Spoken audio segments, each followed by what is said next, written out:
Assalamualaikum warahmatullahi wabarakatuh.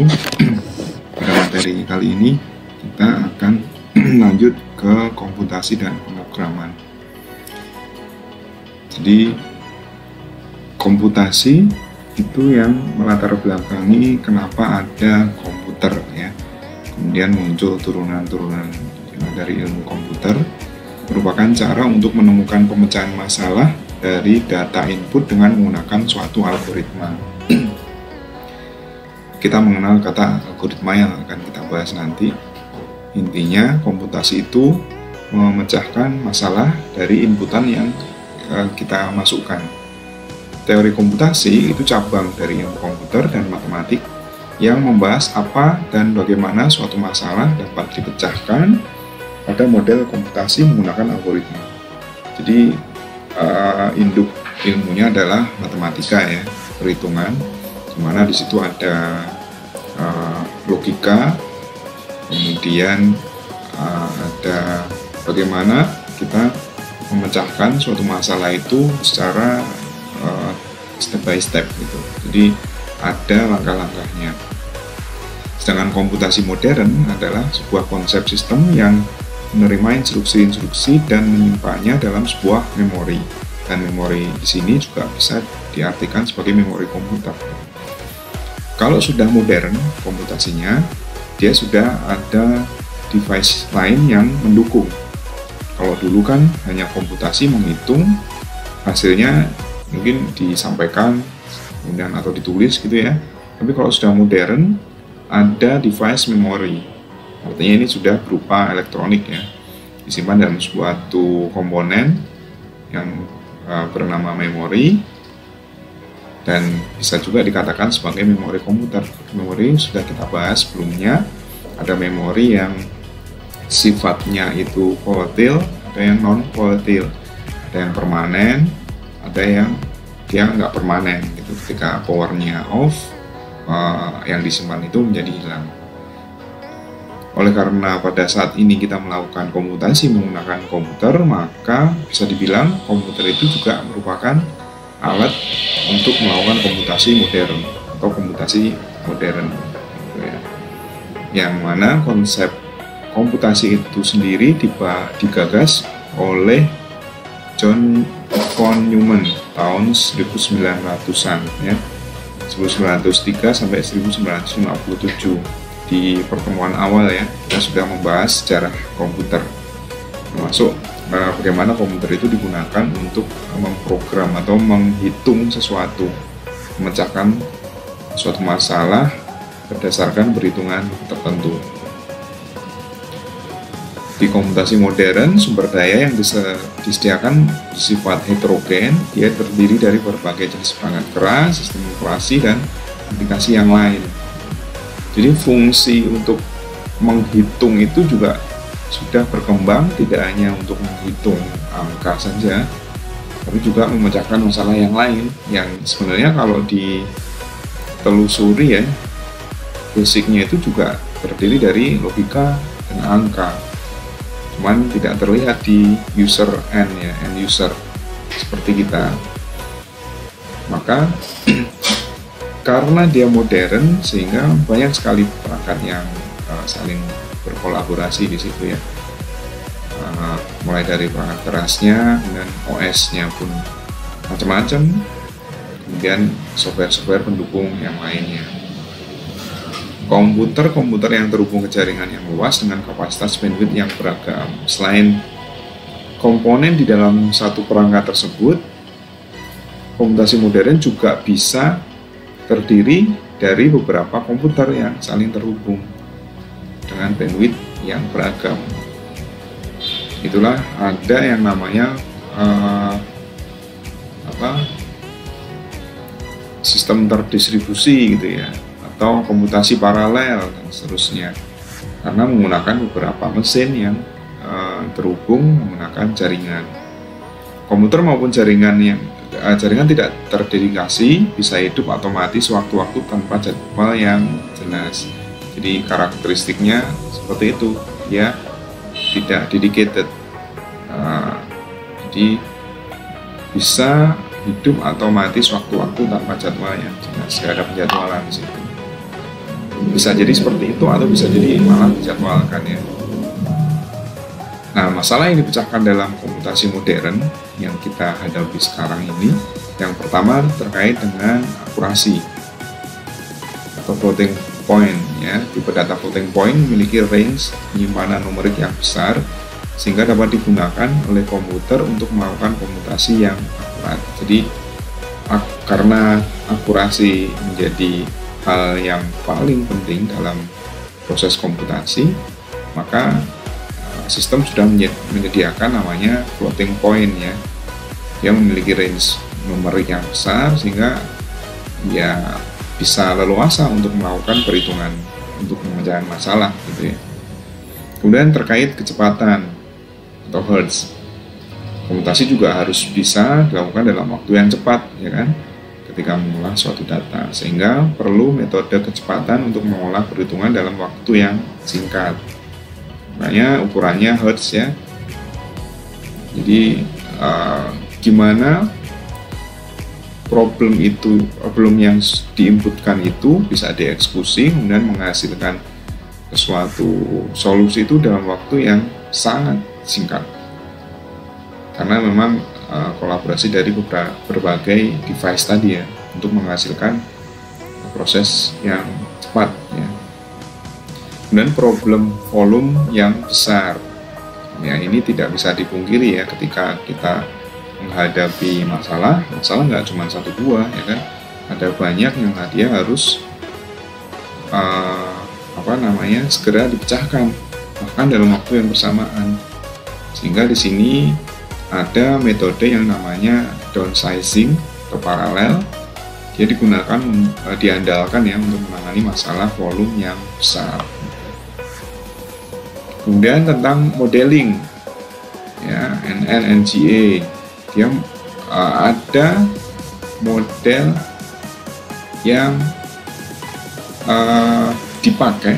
Jadi model itu isinya algoritma untuk menyelesaikan masalah yang diinputkan, yang kompleks ya, seperti NN ya, neural network atau jaringan saraf tiruan, atau GA, genetic algoritma genetika. Itu dia perlu untuk dihitung ya, ada perhitungan yang kompleks di situ, karena memang kalau jaringan saraf tiruan yang namanya aja jaringan saraf ya, kayak manusia punya banyak sekali saraf dan semuanya saling terhubung. Nah, komputasi modern meniru apa yang dilakukan tubuh kita untuk merespon sesuatu inputan gitu, dan memproses agar nanti menghasilkan output. Outputnya kalau kita kan bisa banyak ya, kalau manusia ya, gerak atau refleks apa gitu, keluar suara, keluar air mata, itu kan semua output ya dari input-input yang diterima melalui panca indera gitu. Ini juga sama, makanya komputasi modern butuh sebuah modeling atau formula atau algoritma ya untuk memecahkan itu. Dan yang nomor 5 adalah kompleksitas. Kompleksitas ini cabang dari teori komputasi dalam ilmu komputer yang berfokus pada mengklasifikasikan masalah komputasi sesuai dengan kesulitan inherent mereka. Jadi karena masalahnya itu banyak dan macam-macam ya, maka ada proses atau ada steps untuk mengklasifikasikan masalah komputasi. Jadi dipilah-pilah, diklasifikasikan agar nanti actionnya juga cepat. Jadi itulah yang dilakukan komputasi modern. Nggak semata-mata mengerjakan atau menyelesaikan masalah aja ya, tapi juga ada pengaturan di situ, penjadwalan dan seterusnya, ya agar semuanya terorganisir secara baik gitu. Sehingga nanti goalnya, kecepatan, akurasi itu tercapai seperti itu. Kemudian sekarang kita berbicara tentang pemrograman. Ya, pemrograman itu merupakan proses menulis, menguji, memperbaiki atau debug dan memelihara kode yang dibangun sebuah program komputer. Ini aktivitasnya pemrograman, atau bahasa Inggrisnya coding, ya. Ada proses menulisnya. Jadi kita menulis, kemudian menguji. Setelah menulis, eksekusi, kemudian diuji apakah benar nggak sesuai dengan yang kita inginkan. Kalau nggak sesuai, ya kita perbaiki kodenya sampai dengan sesuai dengan apa yang kita inginkan. Dan kalau sudah, maka ada proses pemeliharaan kode yang dibangun. Jadi dipelihara kodenya itu, security-nya, kemudian aksesibilitasnya, kemudian kemudahan akses untuk di sisi usernya, dan seterusnya. Sedangkan program sendiri merupakan hasil konversi ya, algoritma ke kode atau bahasa program, merupakan spesifikasi rinci sebuah komputasi. Jadi program itu sebenarnya adalah asalnya dari algoritma atau pseudocode ya. Jadi kode bayangan atau kode yang bukan menggunakan bahasa pemrograman tertentu, tapi hanya step by step, bisa bagan atau flowchart, bisa kata-kata, bahkan ke kode yang memang dia itu merupakan bahasa pemrograman ya, ke Python, ke Java, PHP, ke mungkin C, dan seterusnya. Jadi sebelum masuk ke coding, ke kode itu sebenarnya ada algoritmanya, merupakan spesifikasi rinci sebuah komputasi. Ini beberapa aktivitas dalam kita coding ya. Yang pertama, pendefinisian masalah.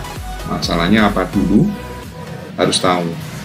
Dan deskripsi metode formal. Dari masalah yang ada, metode yang dipakai itu seperti apa, yang dipilih itu yang seperti apa. Metode ini akan ada nanti di sesi selanjutnya tentang software engineering ya, metode pemrograman atau metode perancangan software. Kemudian yang nomor 3, penyusunan algoritma atau flowchart. Setelah kelihatan masalahnya apa, metodenya yang dipilih apa, baru kita menyusun algoritmanya atau step by step pemecahan masalahnya itu seperti apa. Ya, mulai dari kita memberikan input, kemudian ada proses di situ, kemudian ada pengujian, sampai kemudian datanya itu teruji, valid, dan end ya, selesai pemrograman aplikasi yang dibuatnya itu. Nomor 4, penulisan instruksi atau coding menggunakan bahasa formal. Nah, nomor 4 ini baru dilakukan coding, yaitu kita memprogram sesuatu. Tentu di dalam pemrograman ini ada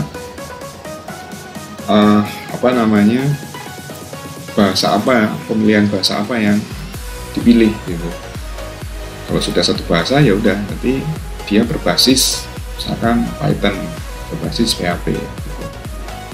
Nomor 5, uji coba dan perbaikan kesalahan. Jadi nomor 45 ini sebenarnya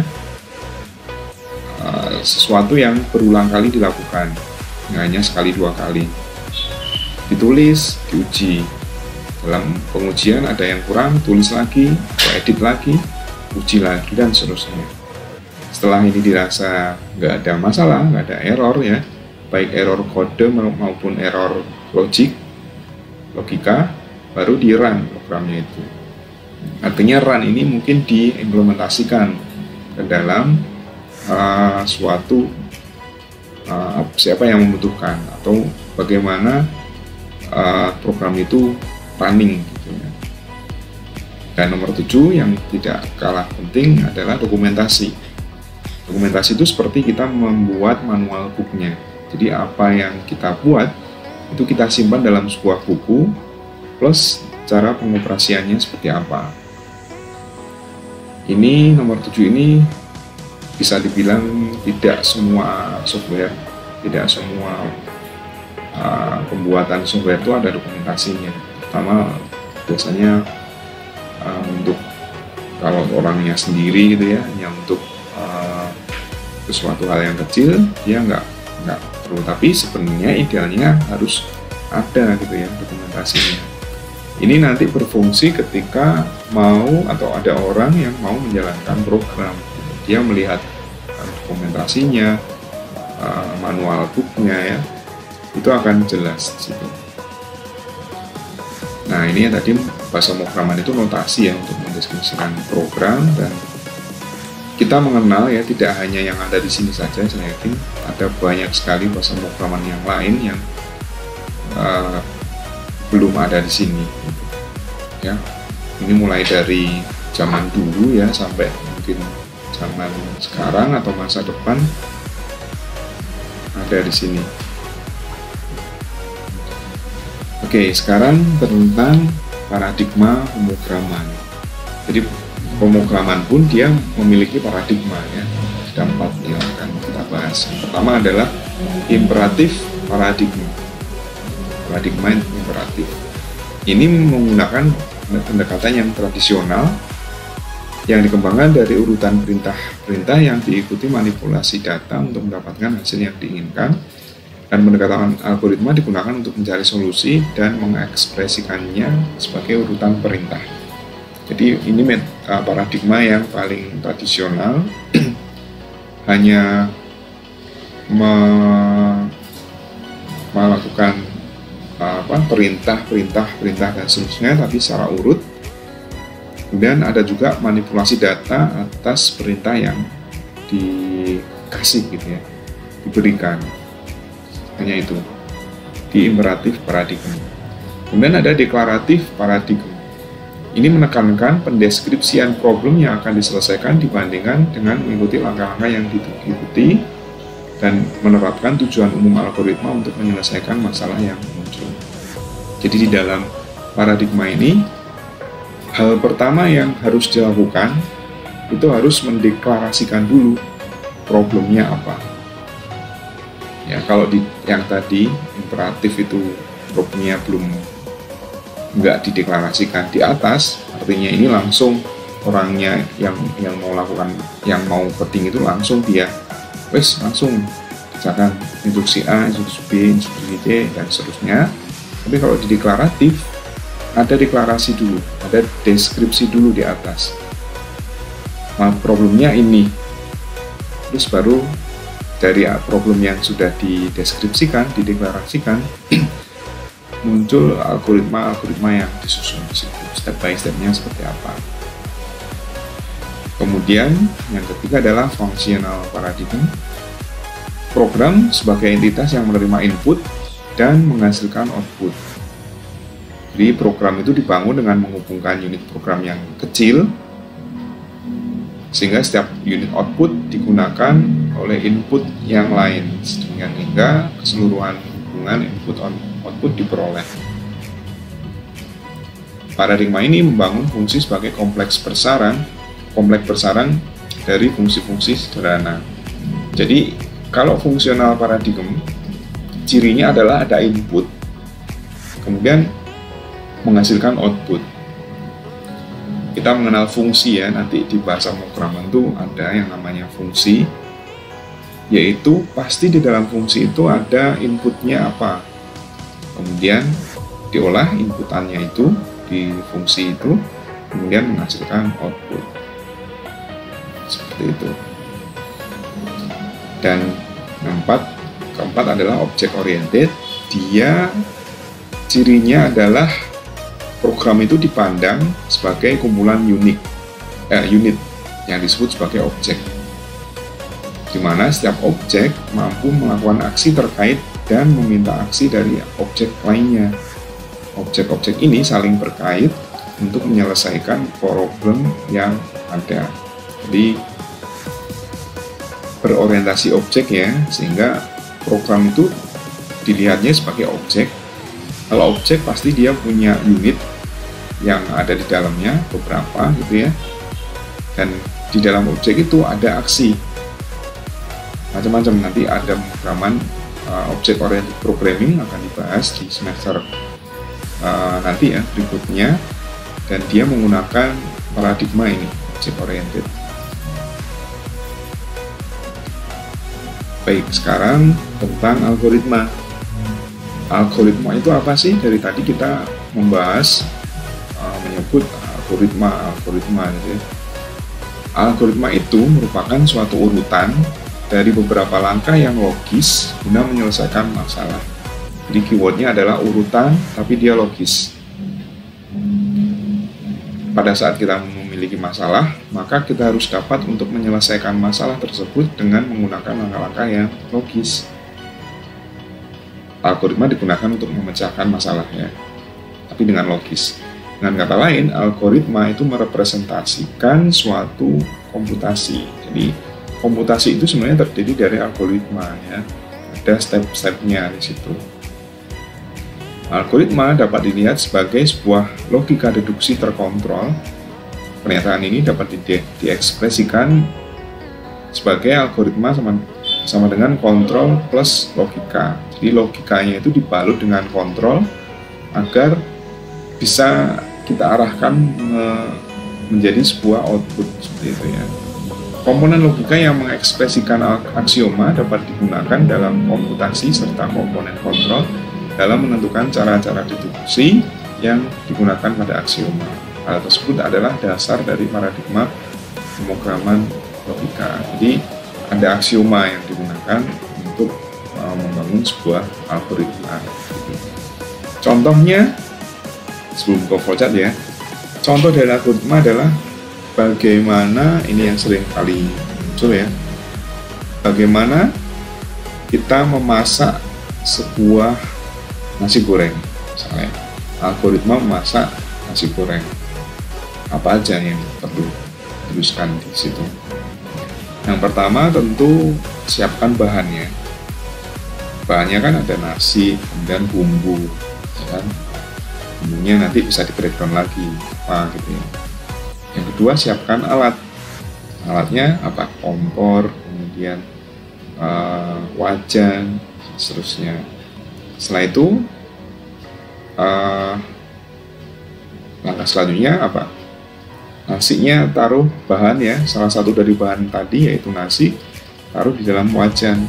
Atau sebelum ke situ kompornya dinyalakan, pasang wajan, kemudian tunggu sampai panas wajannya, kasih minyak, kemudian kita masukkan nasi, kemudian masukkan bumbu, diaduk, kemudian secara berterusan, secara terus-menerus diaduk itu, di looping ya, sampai benar-benar matang. Kemudian baru setelah matang dimatikan kompornya, kemudian nasi gorengnya diambil, disajikan ke piring, selesai. Mungkin seperti itu kurang lebihnya. Itu adalah algoritma memasak nasi goreng. Dan sekarang adalah flowchart. Flowchart itu sebenarnya juga bagian dari algoritma. Dia merupakan suatu bagan ya, dengan simbol-simbol tertentu yang menggambarkan urutan proses secara mendetail dan hubungan antara suatu proses atau instruksi dengan proses lainnya dalam suatu program. Jadi simbol-simbol yang ada di sini ini dia sifatnya sudah formal, artinya sudah standar ya, sehingga kita harus mengikuti simbol ini ketika membuat sebuah flowchart. Ya, mulai dari ellipse ini apa, start atau end ya, terminator, permulaan atau akhir program, kemudian ada panah, ada yang bentuknya seperti ini, ada yang persegi panjang, dia adalah proses, kalau ini kejar panjang itu input atau output, ini decision atau pemilihan, ini konektor kalau kita ganti apa namanya halaman yang disambung dengan ini. Dan ini contohnya, sedangkan ini adalah struktur baku dari flowchart. Ada yang sekuensial, artinya dia runtut, ini sekuensial ya, dari A ke B ke C dan seterusnya, menggunakan panah. Ini panahnya kebablasan ya, harusnya sampai sini aja. Ini start, boleh di sini, boleh di sini. Start atau mulai, kemudian masuk instruksi 1, instruksi 2, instruksi 3, sampai instruksi N secara runtut ya. Sekuen. Struktur baku yang kedua adalah alternatif atau pilihan atau seleksi. Dia menggunakan ini, decision atau pemilihan. Alternatif ada di sini, di mana dia artinya ketika ada sebuah alur masuk ke sini, maka di sini ada pertanyaan. Apakah biasanya jawabannya adalah yes or no. Kalau iya, dia alurnya ke sini, kalau no, dia alurnya ke sini. Proses 1. Sehingga di sini ada keputusan, gitu ya. Iya atau tidak. Kalau iya, berarti arahnya ke sini. Proses 2. Dan inilah yang disebut sebagai alternatif atau selection. Kemudian yang ketiga adalah looping atau repetition. Sifatnya adalah berulang. Contohnya seperti ini. Loopnya. Misalkan ada alur masuk proses 3, kemudian di sini ada keputusan, di mana keputusannya itu jawabannya iya, berarti dia akan berulang lagi ke atas, iya lagi berulang lagi ke atas, iya lagi berulang lagi ke atas sampai dia hasilnya tidak. Kalau di sini iya, di sini tidak. Maka kalau sudah jawabannya tidak yang ada di sini, dia akan menuju ke S ini. Selesai. Ini adalah simbol terminator, akhir dari sebuah steps, akhir dari sebuah langkah-langkah program. Seperti itu untuk flowchart. Dan ini adalah contoh flowchartnya. Elips itu mulai ya, masukkan bilangan bulat, kejar genjang, artinya adalah kalau nggak input dia output, gitu ya. Maka di sini dia sebagai input. Kemudian persing panjang ini adalah proses, bilangan bulat yang di input tadi diproses, bilangan dibagi 2 dengan sisa operasi sisa hasil bagi pakai modulus ya. Misalkan kalau bilangannya itu 4 dibagi 2, apakah ada sisa hasil bagi? Maka dia lanjut ke sini. Apakah ada sisa hasil bagi yang kita inputkan tadi? 4? Tidak ya. 4 kalau sisa hasil baginya itu 0, ini harusnya ada keterangannya. Ya, sini tidak. Kalau nggak ada sisa hasil bagi atau sisa hasil baginya 0, berarti dia merupakan bilangan genap. Terus ke N, selesai. Ya. Tapi kalau sisa hasil baginya tidak sama dengan 0, artinya kondisi ini false, ya salah. Tidak, berarti dia menjadi sini. Artinya dia merupakan bilangan yang ganjil karena ada sisa hasil bagi. Karena tadi kita menginputkan 4 di sini, berarti dia tidak ada sisa hasil bagi, maka dia merupakan output ya ini. Outputnya adalah bilangan 6 dan selesai. Seperti itu. Itu untuk materi untuk kali ini. Terima kasih atas perhatiannya. Assalamualaikum warahmatullahi wabarakatuh.